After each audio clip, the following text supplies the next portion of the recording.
All right, in this section, we're going to see applications of radian measure, namely for finding the arc length along the perimeter of a circle, as well as the area of a segment of a circle. So let's start with arc length. So arc length is the measure tracking the length along the perimeter of a circle. So imagine that you have a circle of radius r, and you have a central angle of theta, which is measured in radians.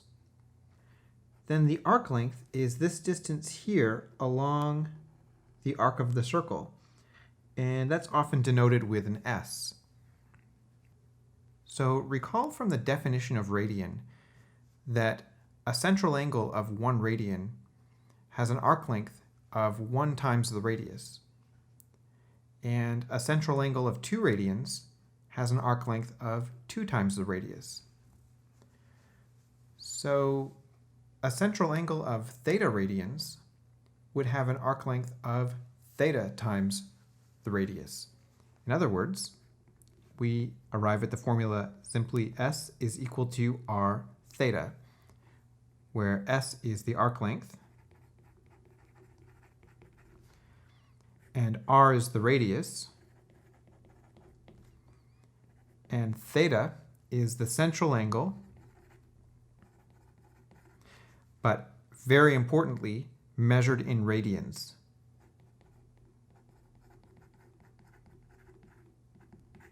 If it's measured in degrees, then this formula does not apply. All right, that's arc length. Before we get into some examples, let's also look at the area of a segment. Okay, suppose we seek the area of this particular segment with central angle theta. Well, let's call that area capital cursive A. Well, how would we find that area? Well, we know that the entire area of the circle is pi r squared. And we know that the area of the segment in proportion to the area of the circle is the same thing as theta in proportion to the angle all the way around, which would be an angle of 2 pi radians, or 360 degrees, but we're going to leave it as 2 pi radians because we're working in radians here. So that means that the area of the segment, the cursive capital A here, is theta divided by 2 pi times the area of the circle. Okay, but the area of the circle is pi r squared. So the area of the segment will be theta over 2 pi times pi r squared. And we can clean this up by canceling out the pi's, and we get the area of a segment formula. That is, fancy A is 1/2 r squared theta.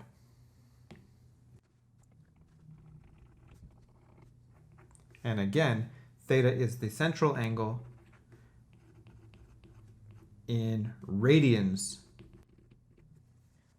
All right, so we are now going to spend the rest of this lecture going over some examples where we will need the arc length and or the area of a segment formula in order to solve various problems. Okay, so here we have a circle with radius 26 centimeters. And we have an arc of 54 degrees. So, well, we know that's about like so. And the question's asking, find the length of the arc. So in other words, find S. Okay, well, we know that the arc length formula is S equal r theta. However, we are going to need to convert r theta from degrees to radians in order to use the arc length formula.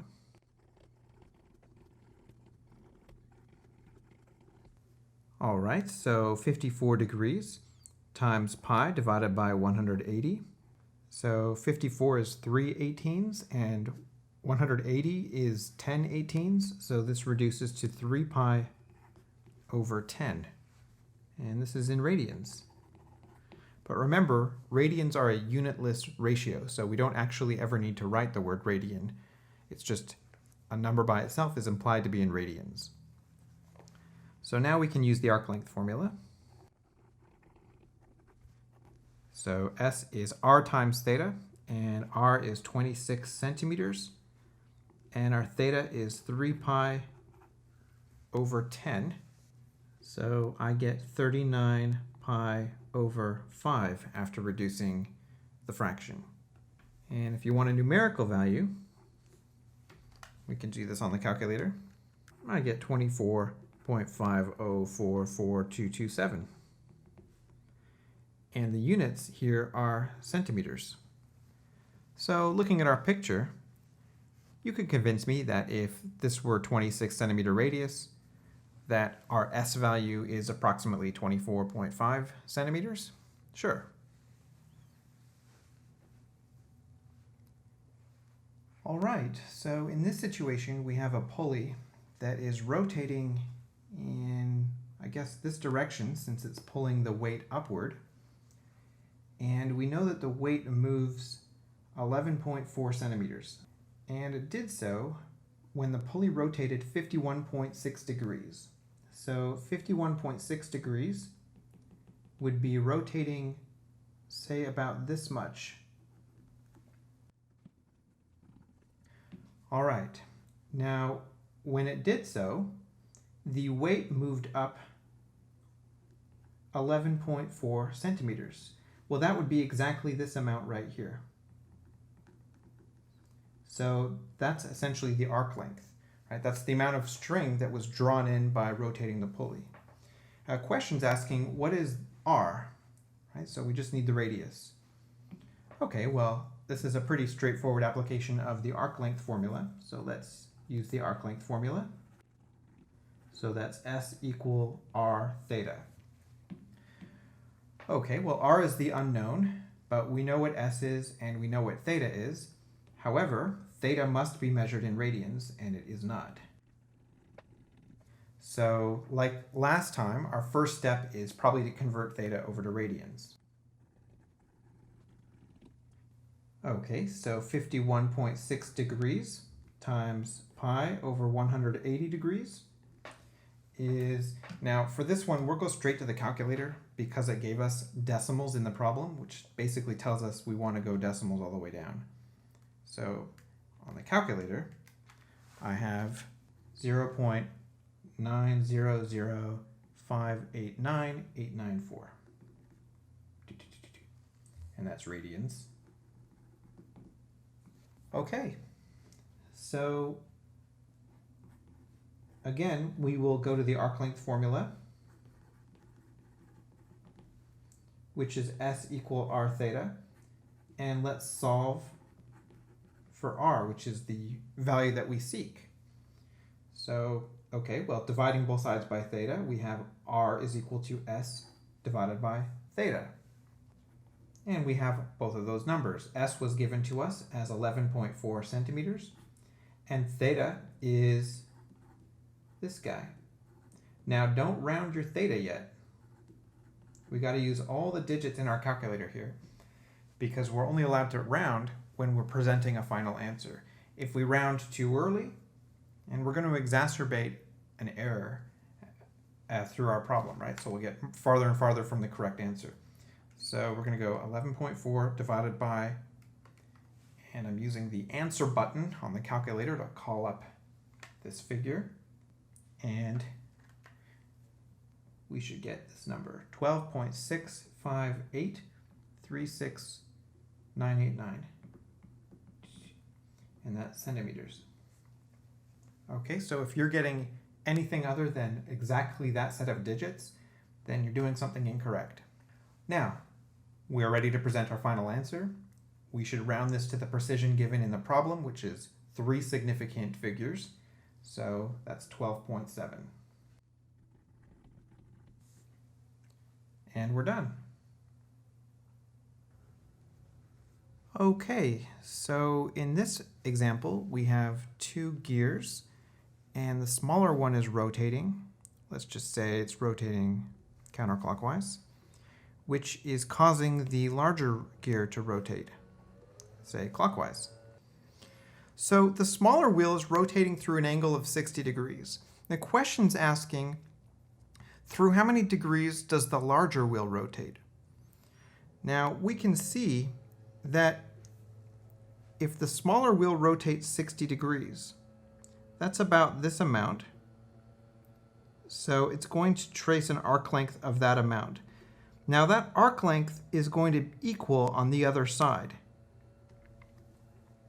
because it's gears contacting gears. So the question is, what is this angle right here equal to? You can see that it's probably less than 60 degrees. So what we're going to do is call this arc length S. And S is the same on both sides. So first we'll determine what S is using the smaller gear, and then we'll use the same S on the larger gear to determine the angle. But the angles are given in degrees, so our first job should be actually to convert to radians. Okay, well, we know that that's pi over 3 right away for free. So, however, because it was given in decimals, you would have a free license to just use your calculator to get whatever pi over 3 is, decimally.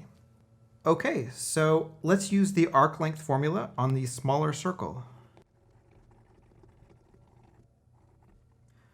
So we know that S is equal to r theta.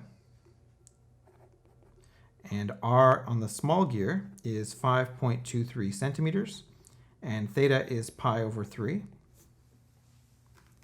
So doing the calculation, I get that S is 5.476843,193, and that's centimeters. Okay, now that's the same S as the S on the larger gear. So on the larger gear, we can just solve for theta, because that's what we're after. All right, so theta is S divided by R, and the S we know, because we calculated, it's the most recent number in our calculator. It's this crazy fun number. And R is the radius of the larger gear, which is given as 8.16 centimeters. Okay, so of course the centimeters are going to cancel, giving us a unitless ratio for theta, as would be radians. So I'll take the most recent number in the calculator, divide by 8.16, and I get that theta is 0.6711817664, and that's radians.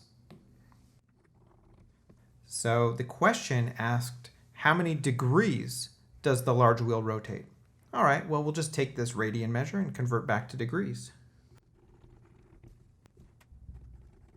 So we'll take that number, and to convert to degrees, we'll multiply by 180 degrees, and we'll divide by pi, and I get 38.45588235. And that's degrees. All right, the values in the problem were all given to 3 significant digits, so let's just round this to 3 significant digits. So we'll say 38.5 degrees. And we're done. All right, in this case, we are given an actual area. We're told the area of this sector is 96 pi square units.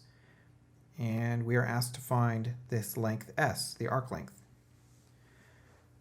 So for this puzzle, we're going to need both the arc length formula and the area of the sector formula. Now, to get a grasp of what's being asked, let's just convince ourselves that if we knew this angle theta in radians, then we'd be able to find S very easily, because we know that S is simply r times theta, and r is equal to 12.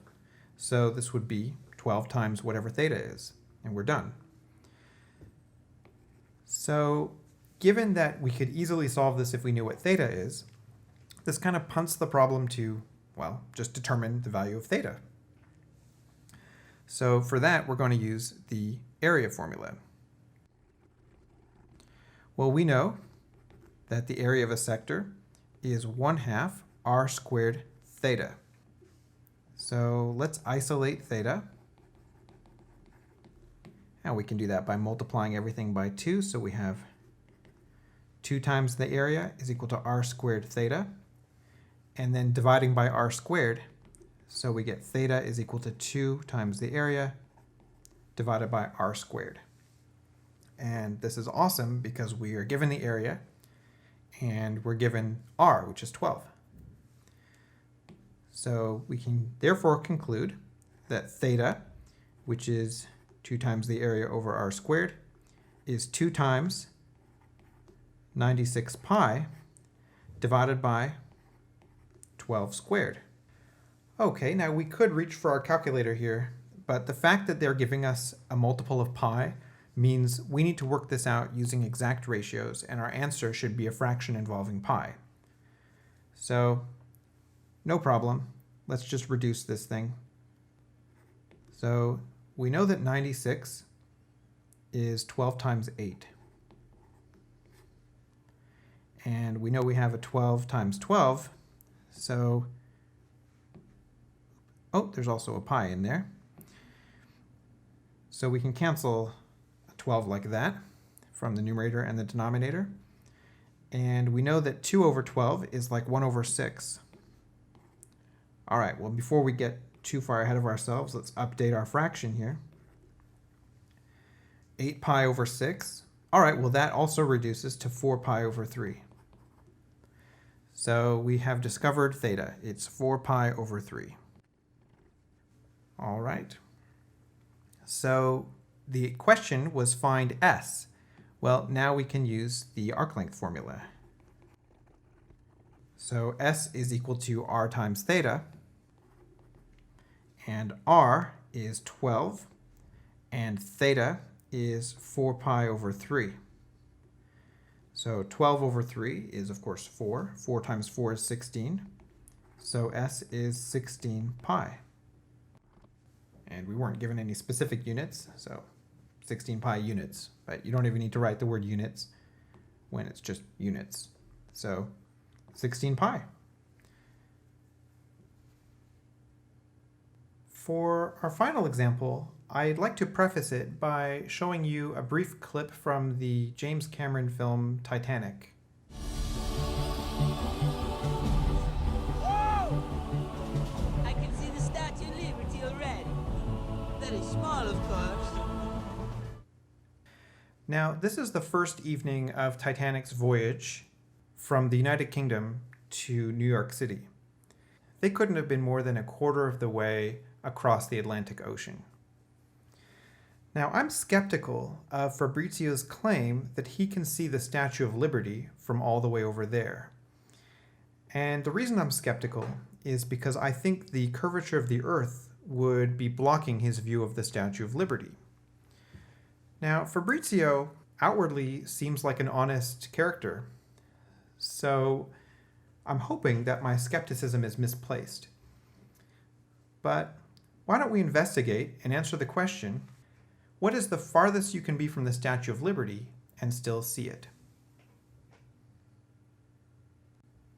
So to answer this question, let's draw a model of the Earth, and let's place the Statue of Liberty on it, say right here.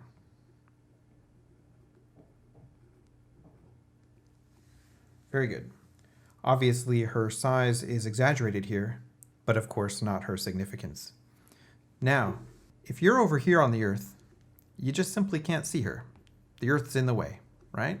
However, if you're right here on the Earth, sure, you can see her. So our question is, what's the farthest away from the Statue of Liberty that you can be and still actually see her? So let's consider that on our diagram that would be right about here. Because if you kind of go around the corner, well, you can't see her anymore. So what we're asking for is this arc length right here, which we'll call S. All right, we're going to need some information here. Namely, we are going to need the radius of the Earth. Okay, let's go look that up. You can see on Wikipedia's page here that Earth's not quite a sphere. So we actually have a polar radius and an equatorial radius. Now, we're going to go with a larger radius because we're going to try and be as generous as possible. So that would be the equatorial radius. So that's 3,963.2 miles. We'll call that RE, the radius of the Earth. Well, what else are we going to need? We're actually going to need the height of the Statue of Liberty. So I guess it's back to Wikipedia. All right, we're going to go with the highest figure on here, which is from ground level to torch. It's 305 feet, 1 inch. Okay, so, well, let's look at the problem that we have. We want to find S. We have the radius of the Earth. What we really just need is the central angle, theta here. In order to find the central angle, what we're going to do is use the fact that we have a right triangle here. In this right triangle, you can see we're going to combine the calculation of the radius of the Earth and the height of the Statue of Liberty. So we should actually convert the Statue of Liberty into miles. So H is 305 feet and 1 inch. Now 1 inch is a 1/12 of a foot. So 1/12 is this fraction in decimal. So this is the height in feet. Now there are 5,280 feet in 1 mile. So if we want to convert this height into miles, we will divide 305.08333 by 5280. So in miles, I get that the Statue of Liberty is 0.057780934 miles high. So that's what H is. Look at the situation we have. If we can determine what theta is in radians, then all we have to do is use the arc length formula, since S will equal the radius of the Earth multiplied by theta, and we're done. So our job is simply find theta, of course. All right, but we have a right triangle here. So we can see that cosine of theta, which is adjacent over hypotenuse, is the radius of the Earth divided by the radius of the Earth plus the height of the Statue of Liberty. In other words, cosine of theta is 3963.2 miles divided by 3963.2 miles plus the height of the Statue of Liberty in miles, which is 0.057780934. That's all in miles. So doing that calculation, cosine of theta is 0.999985421. Now, this is a figure that's very, very close to 1, which means that theta itself will be very, very small. And I just want to remind you of that fact because our drawing shows a much bigger theta. Obviously, the Statue of Liberty wouldn't even show up on a scale drawing this size. And the angle would be minuscule. It wouldn't even show up as an angle. So now we're going to go theta is inverse cosine of this guy. Now, if I do inverse cosine without paying close attention, I'm actually going to get the wrong theta value because we want theta in radians. And currently, my calculator's in degree mode. So always make sure you're in the right setting. You can do this calculation in degree mode, but then you have to just multiply your answer by pi and divide by 180. So whatever you think is easier for you. I'm just going to switch modes to radian. And now we'll go inverse cosine of the answer.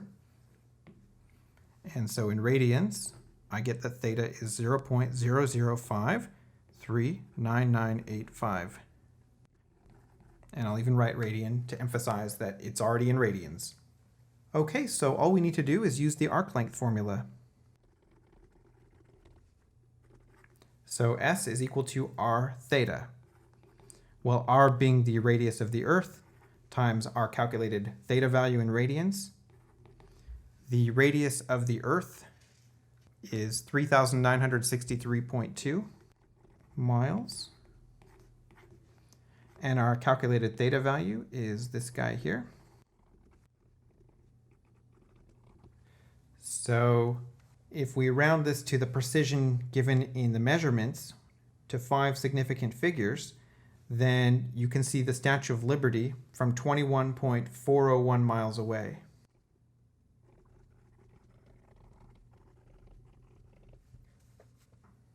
So the Titanic was at least 1,000, probably several thousand miles away from New York City. This means I can see the Statue of Liberty already. he is a liar.